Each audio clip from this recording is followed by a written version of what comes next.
اعوذ باللہ من الشیطان الرجیم بسم اللہ الرحمن الرحیم افمن شرح اللہ صدرہ للاسلام فهو علی نور من ربہ آمنت باللہ صدق اللہ العظیم۔ معزز سامعین کرام، السلام علیکم ورحمۃ اللہ وبرکاتہ۔ امیر المؤمنین، امام المتقین، سیدنا حضرت علی المرتضیٰ شیر خدا رضی اللہ تعالی عنہ کی ولادت باسعادت بروز جمعۃ المبارک 13 رجب المرجب مکہ معظمہ حرم شریف میں ولادت باسعادت ہوئی۔ حضرت علی المرتضیٰ شیر خدا رضی اللہ تعالی عنہ کی شان میں گفتگو۔ اس سے قبل نصیر ملت حضرت پیر نصیر الدین نصیر گولڑوی رحمۃ اللہ تعالی علیہ، آپ کی لکھی ہوئی منقبت حضرت علی المرتضیٰ شیر خدا رضی اللہ تعالی عنہ کی شان میں آپ کی سماعتوں کی نظر۔ اس سے پہلے آقا کریم علیہ الصلوۃ والسلام کی خدمت پاک میں ہدیہ درود و سلام کا نذرانہ۔ صلی اللہ علیہ یا رسول اللہ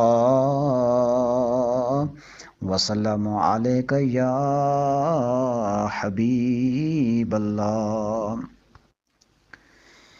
کیوں عقیدت سے نہ میرا دل پکارے یا علی، کیوں عقیدت سے نہ میرا دل پکارے یا علی، جس کے ہیں مولا محمد صلی اللہ تعالی علیہ وسلم، جس کے ہیں مولا محمد اس کے ہیں مولا علی۔ جس گھڑی اللہ کے گھر میں ہوئے پیدا علی، جس گھڑی اللہ کے گھر میں ہوئے پیدا علی، ذرہ ذرہ بادب ہو کر پکارا یا علی، ذرہ ذرہ بادب ہو کر پکارا یا علی۔ جن کے چہرے پہ نظر کرنا عبادت ہے نصیر، جن کے چہرے پہ نظر کرنا عبادت ہے نصیر، وہ حدیث مصطفیٰ کی، وہ حدیث مصطفیٰ کی روح سے ہے مولا علی۔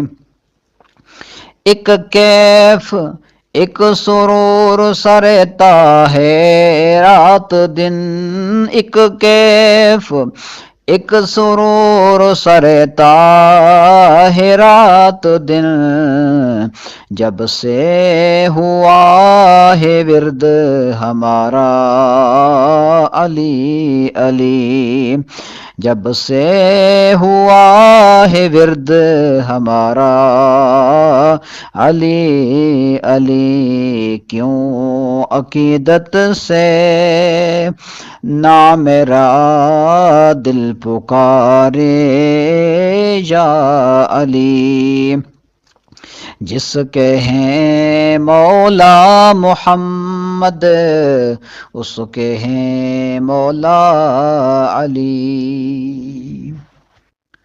ناظرین کرام، اللہ رب العالمین قرآن مجید میں ارشاد فرماتا ہے، افمن شرح اللہ صدرہ للاسلام فہو علی نور من ربہ، وہ سعادت مند کشادہ فرما دیا ہے جس کا سینہ اللہ تعالی نے اسلام کے لیے وہ اپنے رب کی طرف سے نور پر ہے۔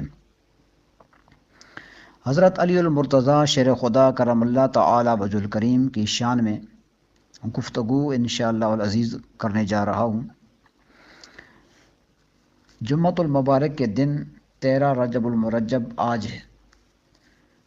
اسی دن حضرت علی المرتضیٰ شیر خدا کرم اللہ تعالی وجہ الکریم کی ولادت باسعادت اللہ کے گھر بیت اللہ شریف میں ہوئی۔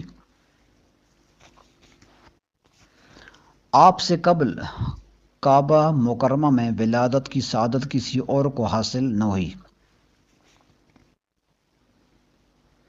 حضرت فاطمہ بنت اسد رضی اللہ تعالی عنہا فرماتی ہیں کہ جب میرا بیٹا میرے پیٹ میں تھا تو نہ کبھی بوجھ محسوس ہوا اور نہ ہی ولادت کے وقت کوئی تکلیف ہوئی جیسا کہ عام عورتوں کو ہوتی ہے۔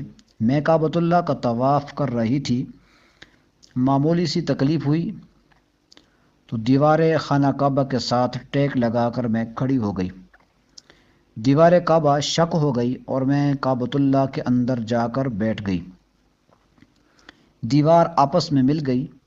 تھوڑی دیر بعد علی میرے گود میں تھا، اور جب میرا بیٹا میری گود میں آیا تو اس کی آنکھیں بند تھیں۔ کئی دفعہ کھولنے کی کوشش کی مگر کھلنے نہ پائیں، اور میں نے سمجھا شاید یہ کبھی بھی آنکھیں نہ کھولے گا۔ میں اس وجہ سے سخت پریشان ہوئی۔ جناب ابو طالب سے تذکرہ کیا تو آپ بھی از حد پریشان ہوئے، اور اب 3 دن بعد بچے کو اٹھا کر جب گھر لائے تو میں نے محسوس کیا کہ میرا بیٹا محمد صلی اللہ تعالی علیہ وآلہ وسلم میرے انتظار میں کھڑا ہے۔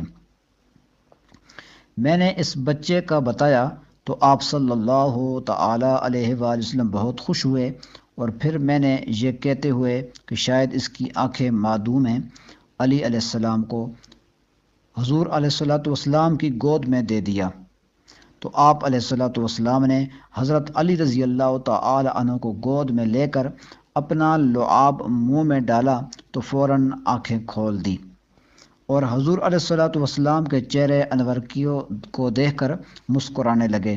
معلوم ہوا کہ حضرت علی المرتضیٰ شیر خدا رضی اللہ تعالی عنہ نے چہرے والضحیٰ کے بغیر کسی اور چیز کو دیکھنا پسند ہی نہ فرمایا، اور پہلی نگاہ جو اٹھی تو چہرے والضحیٰ پر پڑی، اور یہ اعزاز اللہ تعالی نے صرف حضرت علی المرتضیٰ کرم اللہ تعالی وجہ الکریم کو عطا فرمایا۔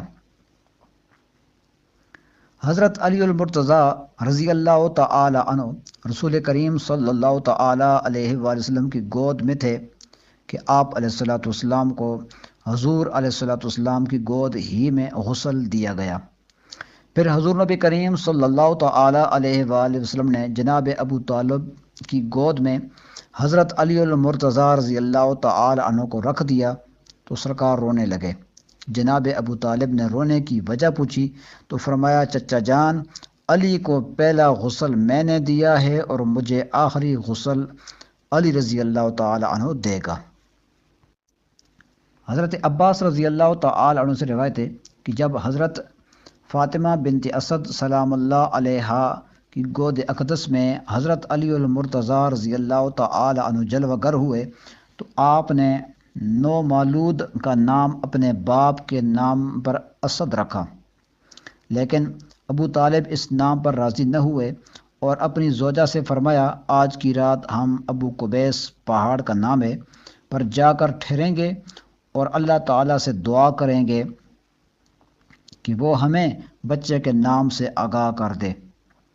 چنانچہ شام کو اس پہاڑ پر چلے گئے، رات بھر دعائیں مانگتے رہے۔ اچانک ایک آواز آئی، نظر اٹھا کر دیکھا تو سامنے ایک تختی موجود ہے۔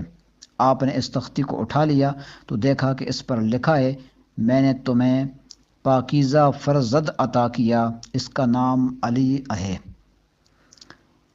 ابو طالب یہ تختی دیکھ کر بہت خوش ہوئے اور 10 اونٹ ذبح کر کے عقیقہ ادا کیا، اور وہ تختی بیت اللہ شریف پر لٹکا دی جو حجاج بن یوسف کے زمانہ تک قائم رہی۔ حضور سید المرسلین رحمۃ للعالمین صلی اللہ تعالی علیہ وآلہ وسلم کا ارشاد گرامی ہے، فرمایا، بے شک علی مجھ سے ہے اور میں علی سے ہوں، اور وہ ہر مومن کے دوست ہیں۔ حضور رحمۃ للعالمین صلی اللہ تعالی علیہ وآلہ وسلم نے حضرت سیدنا علی المرتضیٰ کے بارے میں ارشاد فرمایا میں علم کا شہر ہوں اور علی اس کا دروازہ ہے، پس جو علم حاصل کرنے کا ارادہ رکھتا ہو اسے چاہیے کہ وہ دروازے پر آئے۔ نبی کریم صلی اللہ تعالی علیہ وآلہ وسلم نے فرمایا میں حکمت کا شہر ہوں اور علی اس کا دروازہ ہے۔ سرکار نے یہ بھی ارشاد فرمایا کہ علی کے چہرے کی طرف دیکھنا عبادت ہے، اور فرمایا اور علی کا ذکر عبادت ہے۔ دعا ہے اللہ رب ذوالجلال حضرت علی المرتضیٰ شیر خدا رضی اللہ تعالی عنہ کی محبت نصیب فرمائے۔ اللہ رب العزت آپ کی تعلیمات پہ عمل کرنے کی توفیق عطا فرمائے۔ وآخر دعوانا ان الحمد للہ رب العالمین۔